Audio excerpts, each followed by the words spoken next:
চাওক, ৰেজাউল কৰিম চৰকাৰে ৰিজাইন দিয়াটো পিছৰ কথা, কিন্তু গৌৰৱ গগৈয়ে তেওঁক বহিষ্কাৰ কৰিব লাগিছিল। এতিয়াতো ৰিজাইন দিলে নিজে শ্বহীদ হৈ গ'ল বুলি ক'ব, কিন্তু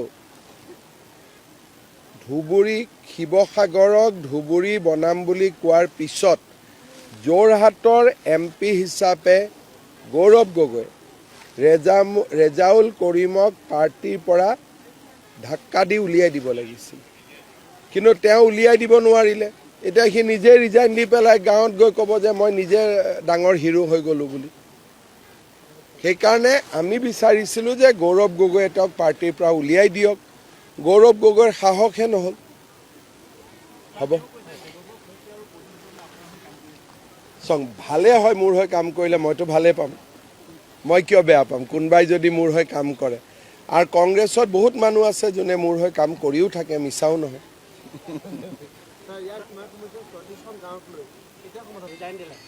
চাওক, ৰেজাউল কৰিম চৰকাৰে ৰিজাইন দিয়াটো পিছৰ কথা, কিন্তু গৌৰৱ গগৈয়ে তেওঁক বহিষ্কাৰ কৰিব লাগিছিল। এতিয়াতো ৰিজাইন দিলে নিজে শ্বহীদ হৈ গ'ল বুলি ক'ব, কিন্তু